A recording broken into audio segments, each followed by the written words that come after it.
O governo americano tem corpos, 4 tipos diferentes de seres, e essa semana isso vazou na televisão aberta. Espera, se isso é mentira, por que nomes sérios estão falando sobre isso em rede nacional? E se não for mentira, porque ninguém está gritando nas ruas? Fica aqui porque o que eu vou te contar agora vai mudar o jeito que você olha para esse assunto. Essa semana, a Fox News repercutiu algo perturbador. Pesquisadores e documentaristas ligados ao movimento WAP fizeram declarações bombásticas. Eles afirmaram que relatórios secretos do governo americano mencionariam não um, não dois, mas 4 tipos diferentes de seres não humanos. 4 categorias, 4 descrições detalhadas, e os nomes já circulam há décadas em fóruns, documentários e teorias da conspiração, mas dessa vez saiu na televisão, com nome e sobrenome de quem está afirmando. E isso muda tudo sobre o que a gente precisa olhar para essa situação. Antes de falar sobre os 4 tipos, eu preciso te apresentar os nomes por trás disso, porque aqui não estamos falando de um anônimo no Reddit. O primeiro nome é Hal Hoff, físico, trabalhou décadas para o governo americano em programas de pesquisa classificados, incluindo um famoso programa que investigava percepção remota para fins militares. Esse homem não é um louco da internet, ele tem currículo. O segundo nome é Dan Farhat, produtor de Hollywood, envolvido com documentários sobre o tema WAP, conectar a figuras dentro de um movimento que pressiona governos a revelar informações sobre OVNIs. Esses 2 nomes aparecem em entrevistas e podcasts recentes, afirmando que documentos internos do governo descrevem essas 4 categorias de seres. Agora, isso prova que os seres existem? Não, mas prova que pessoas com histórico de acesso a ambientes governamentais estão colocando o nome delas nessa afirmação. E isso é diferente de um vídeo no TikTok. Agora vamos ao que todo mundo quer saber. Quais são os 4 tipos? Primeiro, os Greys. Esse é o mais famoso. Quando você pensa em alienígena, provavelmente esse é o que aparece na sua cabeça.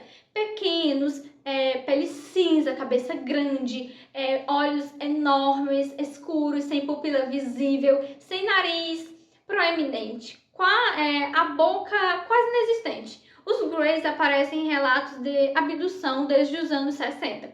O caso Betty e Barney Hill, de 61, foi um dos primeiros relatos detalhados, e a descrição já era essa. Nos supostos documentos mencionados agora, eles seriam a categoria mais frequentemente relatada em encontros próximos. Segundo, os nórdicos.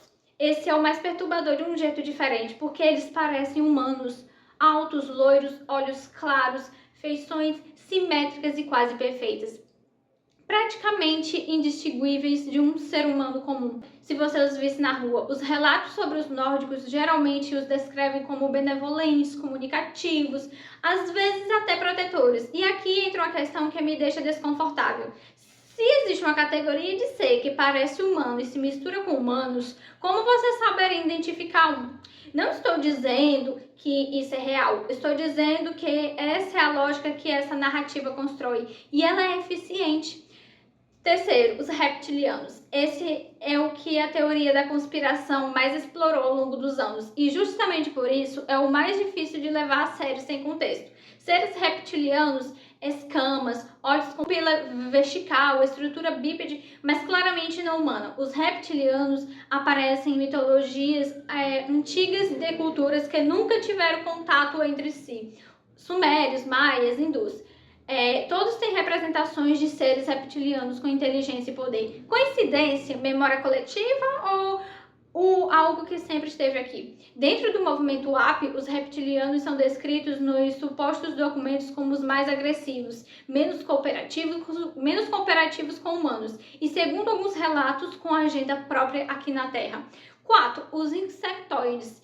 Esse é o menos famoso dos 4 e talvez o mais perturbador visivelmente. Criaturas com estrutura semelhante a insetos, membros articulados, exoesqueleto, olhos compostos, movimentos descritos como rápidos e não lineares. Os insectoides aparecem com menos frequência nos relatos populares, mas estão presentes em depoimentos de pessoas que descrevem experiências de abdução com múltiplos tipos de seres ao mesmo tempo, como se as categorias não fossem exclusivas, como se elas convivessem. Agora eu preciso pausar aqui, porque tem uma pergunta que fica no ar depois de tudo isso. Se esses relatos existem, se esses documentos descrevem 4 categorias de seres, por que não existe nenhuma prova pública? E essa é a resposta honesta. Não existe. Nenhuma prova científica pública confirma que essas espécies existem de verdade. Nenhum corpo foi apresentado de forma verificável, nenhum documento foi desclassificado com esse nível de detalhe. O que existe são afirmações de pessoas com históricos interessantes em podcasts e entrevistas, sem documentação verificável. E aqui está onde eu coloco minha opinião pessoal. Isso não significa automaticamente que é mentira, mas também não significa que é verdade. O que significa que a gente está num campo onde a narrativa avança mais rápido do que a evidência. E isso é perigoso, porque quando a narrativa vira crença antes da prova, a prova deixa de importar. Eu não consigo ignorar esse detalhe. A Fox News não é um canal de ufologia.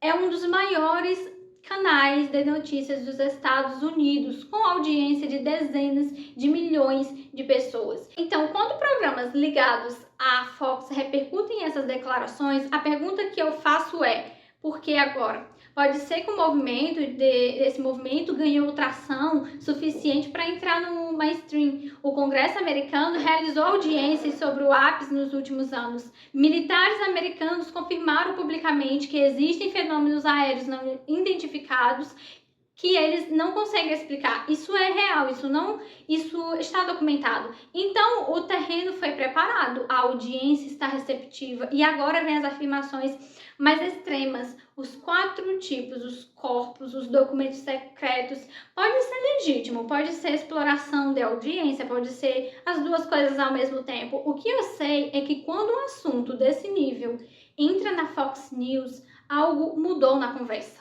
Para entender onde a gente está, é importante entender de onde veio. O movimento AP não começou ontem, ele tem décadas de história. Em 2017, o New York Times publicou uma reportagem revelando que o Pentágono tinha um programa secreto de investigação de OVNIs. O programa se chamava AATIP. E junto com a reportagem vieram vídeos gravados por pilotos da Marinha Americana, mostrando objetos de formas que a tecnologia conhecida não explica. Aceleração impossível, mudança de direção sem desaceleração, movimento subaquático para aéreo sem transição. Isso não é teoria da conspiração, isso já foi confirmado pelo Departamento de Defesa dos Estados Unidos. Então a base existe, fenômenos não identificados existem, a questão é o salto de existe algo que não conseguimos explicar para temos 4 tipos de alienígenas em custódia.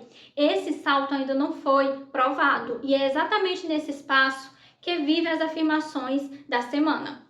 A ciência não descarta a possibilidade de vida extraterrestre, pelo contrário, os maiores astrônomos do mundo consideram provável que vida exista em alguma forma em outros lugares do universo. O universo tem 13,8 bilhões de anos, tem mais de 2 trilhões de galáxias, com bilhões de estrelas cada, e muitas com planetas na zona habitável. A probabilidade matemática de que a Terra seja o único lugar com vida é quase impossível de defender, mas probabilidade de vida existir em algum lugar do universo é muito diferente de life inteligente ter chegado até aqui e está sendo guardada em instalações secretas do governo americano. Esse é um salto enorme e, por enquanto, a ciência pública não tem evidência para fazê-lo. Eu quero terminar com o que eu acho que é a pergunta mais importante. Não é os alienígenas existem? Essa pergunta é grande demais para ter resposta hoje.